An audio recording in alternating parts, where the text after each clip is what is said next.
سلام کے بارے میں حدیث ملاحظہ فرمائیں۔ عن ابی الدرداء رضی اللہ عنہ قال قال رسول اللہ صلی اللہ علیہ وسلم افشوا السلام کی تعلم، رواہ الطبرانی واسنادہ حسن۔ سیدنا ابو درداء رضی اللہ عنہ محبوب کریم محمد رسول اللہ صلی اللہ علیہ وسلم کا یہ پاک ارشاد نقل فرماتے ہیں کہ آپ صلی اللہ علیہ وسلم نے فرمایا افشوا السلام، سلام کو خوب پھیلاؤ، کئی تعلو، تاکہ تم بلند ہو جاؤ۔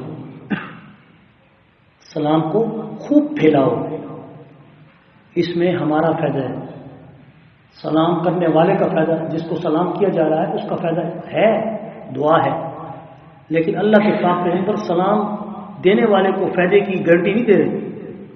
حضور علیہ السلام سلام کرنے والے کو گارنٹی دے رہے ہیں کہ اگر وہ دوسرے کو سلام کرے گا تو اللہ پاک کے نزدیک بلند ہو جائے گا، کیونکہ سلام اللہ کا نام ہے۔ کس کا نام ہے؟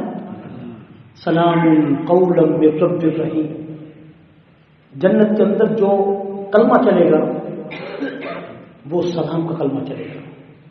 جنتی آپس میں سلام بانٹیں گے، سلام طبتم فادخلوا خالدین، سلام قولا من رب الرحیم۔ سلام سلامتی اور وسیع معنی ہے اس کا۔ دوسری حدیث آپ صلی اللہ علیہ وسلم کی حدیث مبارک عن ابی مسعود رضی اللہ عنہ قال قال رسول اللہ صلی اللہ علیہ وسلم ان من اشراط الساعة ان يسلم الرجل على الرجل لا يسلم عليه الا للمعرفة، رواہ احمد۔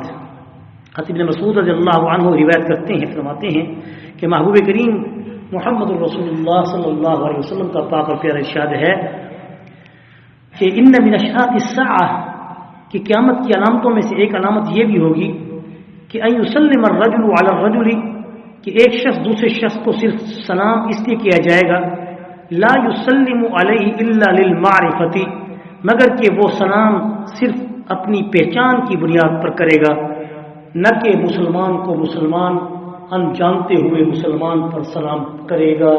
یہ وقت بھی آ جائے گا اور ایسے ہے کہ لوگ اپنوں کو سلام کرتے ہیں اور جو غیر جا رہا ہو تو اس کو سلام نہیں کرتے۔ افشوا السلام علی من عرفت ومن لم تعرف، یہ بھی حدیث ہے، ومن لم تعرف، کہ سلام کو عام کرو چاہے کسی کو تم جانتے ہو یا نہیں جانتے۔ اب سوال یہ ہے کہ سلام کس کے لیے ہے؟ مسلمان کے لیے، کافر کے لیے ہے؟ یہی بات بڑی اہم ہے جو مسئلے کی بتانے ہے۔ اس لیے اکثر لوگ پوچھتے ہیں کہ ہمارے گھروں میں نوکر کام کرتے ہیں، وہ عیسائی ہوتے ہیں، یہودی ہوتے ہیں۔ بات ایسے بھی ہیں جو مرزائی بھی ہوتے ہیں۔ دیکھیں یہودی عیسائیوں کو تو ہم نے ذمے میں لیا ہوا ہے، کیونکہ وہ اپنے آپ کو وہ مانتے ہیں کہ ہم کافر ہیں، یعنی غیر مسلم ہیں۔ چلو کافر نہیں کہتے تو غیر مسلم ڈکلیئر کرتے ہی، لیکن مرزائی بدبخت یہ اپنے آپ کو غیر مسلم ڈکلیئر نہیں کرتے، یہ اپنے آپ کو مسلم کہتے ہیں۔ اب قرآن آ رہا ہے ان کا مسجدوں میں رکھا جا رہا ہے، یہ آپ کے علم ہو، خیال کرنا اور اچھی طرح غور سے پڑھا کریں قرآن مجید کو، اس لیے ترجمہ پڑھو، صبح کے درس میں شریک ہوا کرو۔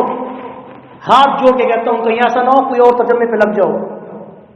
احمدیہ چینل ہے، اس پر آج کل وہ بڑی بڑی باتیں کرتے ہیں، ساری یہی باتیں ہوں گی، نماز، روزہ، حج، زکوٰۃ، سارے مسائل یہی، لیکن آخر میں کہیں گے کہ احمد بھی نعوذ باللہ من ذالک محمد کی شکل میں آیا ہے۔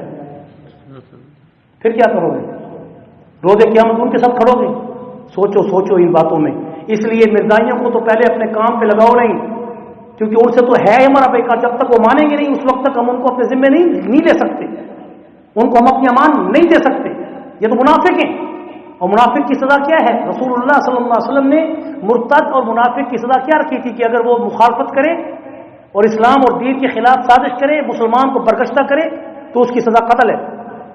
یہ کتنے سخت متہم ہیں، باہر لمبی چوڑی بات چل جائے گی۔ یہاں میں یہ بتانا چاہتا ہوں کہ اگر کوئی غیر مسلم آپ کے گھر میں کام کرتا ہے ان کا مسئلہ اور ہے، اور مرزائیوں کا مسئلہ اور ہے۔ مرزائیوں سے تو قطعاً تعلق رکھنا بھی حرام ہے، اگر کوئی رکھتا ہے تو بے شک رکھے، پھر روز قیامت حضور کی شفاعت سے محروم ہوگا، محروم ہوگا، اللہ کی قسم دے کے کہہ رہا ہوں۔ یا اس کو لاؤ راستے ہدایت پر نہیں آتا تو اس کو تیرا میرا تعلق ختم، چاہے تو بھائی ہے یا بیٹا ہے یا ماں ہے یا باپ ہے، صرف خدمت تک تعلق ہے. اگر ماں باپ ہے اس تیری مغفرت کی دعا بھی نہیں کر سکتے. اگر خدا نخواستہ کوئی مرزا ہی گزرا ہے، اندھے نہیں تھے وہ لوگ، بڑی سازش کے تحت آئے ہیں اور انہوں نے مسلمانوں کو برگشتہ کیے ہیں. یہودی، عیسائی، ہندو، غیر مسلم کوئی مرزائی نہیں بنا.